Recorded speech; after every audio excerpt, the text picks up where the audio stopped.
Hello दोस्तों, Pandit Sundarlal Sharma open university की DEd की काउंसलिंग की का निर्देश आ गया है। देखिए 22 अगस्त को आवंटन सूची जारी होगा और 27 अगस्त से 5 सितंबर के बीच आप अपना डीवीसी करा सकेंगे। इसमें ध्यान देने वाली बात यह है कि शासकीय अवकाश को छोड़कर, मतलब जिस दिन शासकीय छुट्टी होगी उस दिन आप डीवीसी नहीं करा पाएंगे, उस दिन यूनिवर्सिटी बंद रहेगी। तो जो डॉक्यूमेंट लगेंगे, जो आवश्यक निर्देश है वो मेन पॉइंट में आपको मैं हाईलाइट करके दिखाता हूँ।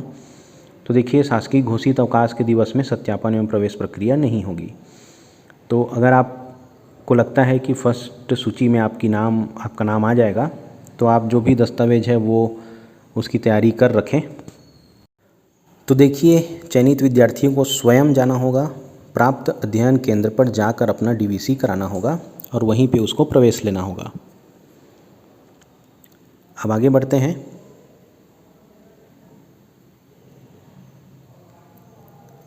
क्या क्या डॉक्यूमेंट है, क्या क्या आपको सावधानियां बरतनी हैं, वो सब मैं आपको वीडियो में बताऊंगा। देखिए, इसकी मूल और छाया प्रति आपको लेके जाना होगा। तब जो भी आपका मार्कशीट है, अनुभव है, उसकी मूल कॉपी आपको रखनी होगी। खाली डीवीसी के समय दिखाना है और उसकी एक सेट कॉपी आपको अपने साथ रखनी है। बेहतर होगा अगर आप 2 सेट कॉपी रख लें। आगे की जानकारी जल्दी से स्क्रॉल करके आपको दिखाता हूँ। तो देखिए, जो नॉर्मल जानकारी है वो ये है कि ये तो आप जानते ही होंगे कि 45% ओबीसी, एससी, एसटी और महिलाओं को चाहिए और 50% 12वीं में होना चाहिए जनरल कैटेगरी वालों के लिए। और देखिए, अनुभव भी आपको 2 साल से कम नहीं होना चाहिए। अनुसूचित जाति, ओबीसी, एससी, एसटी, विकलांग महिला के लिए 45% है।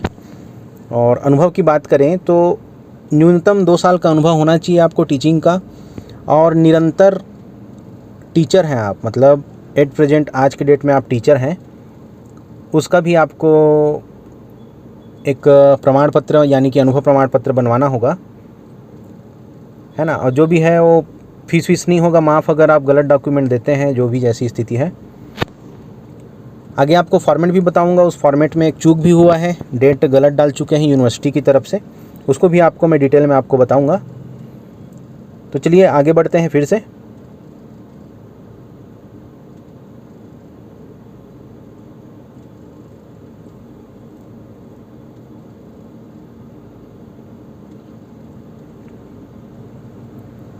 अब प्रवेश के लिए आपको क्या करना होगा।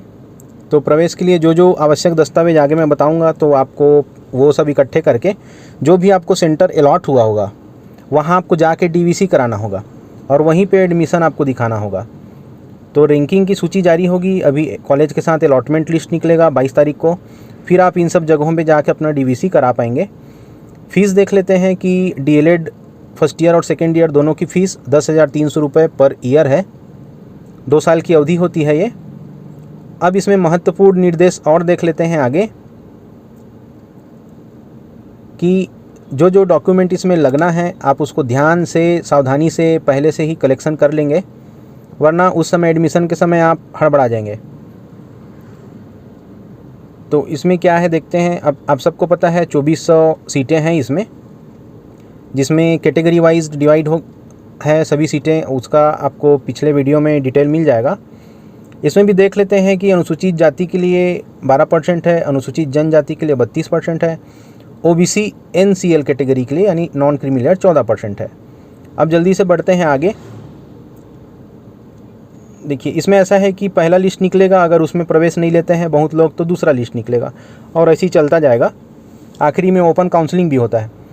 तो अगर आप राज्य के बाहर से हैं, आखिरी परीक्षा आपने राज्य से बाहर दी है, तो आपको इमिग्रेशन फ़ीस लगेगा, आवर्जन शुल्क बोलते हैं जिसको, 1100 रुपये ये फ़ीस आपको जमा करना होगा यूनिवर्सिटी में। फिर एक पात्रता प्रमाण पत्र मिलेगा, उसके बाद आप एडमिशन ले पाएंगे। चलिए सबसे इम्पॉर्टेंट चीज़ अब आगे देखते हैं। 10 दिवस का संपर्क कक्षा भी होगा दोनों साल। आपको ये ध्यान देना है कि ऐसा नहीं सोचना है कि ओपन मोड है तो आपको जाना नहीं पड़ेगा, जिसमें 75% उपस्थिति आपकी होनी अनिवार्य है, वरना आपको परीक्षा में बैठने नहीं दिया जाएगा। तो जब एडमिशन लेंगे तो ये सब चीज़ों की जानकारी आपको हो जाएगी। 10 दिन के क्लास में आपको 75% उपस्थिति यानी कि 7.5 दिन आपको जाना होगा। अब सबसे ज़रूरी चीज़ है कि जो दस्तावेज़ों की सूची है वो आप देखिए।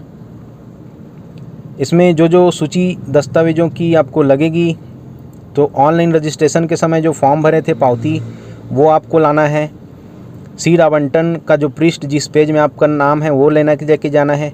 10वीं का अंक सूची, 12वीं का अंक सूची, माइग्रेशन, इसको ध्यान दीजिएगा, माइग्रेशन, जाति प्रमाण पत्र, निवास प्रमाण पत्र, और आप ध्यान देंगे TCCC की आपको इसमें ज़रूरत पड़ेगी माइग्रेशन की।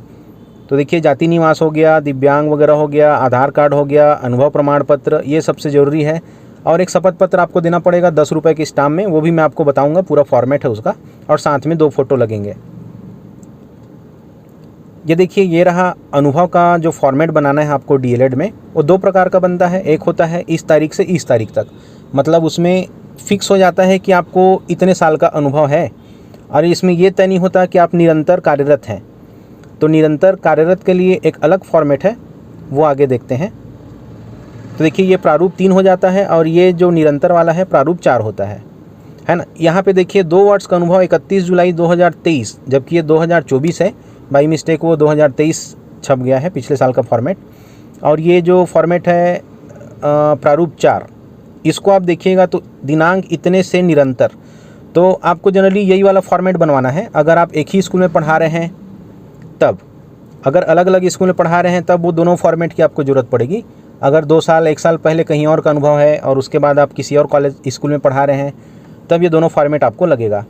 एक देखिए, अगर आप एडमिशन ले लेते हैं, दूर दराज के सेंटर में मिल जाता है, तो सेंटर चेंज का भी प्रावधान है।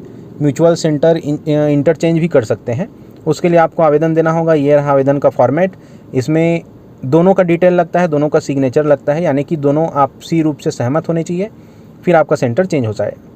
और ये रहा नोटरी का जो फॉर्मेट है, ये शपथ है, इसको 10 रुपये की स्टाम्प में आप भर लेंगे और किसी नोटरी से सील साइन करा के ले आएंगे।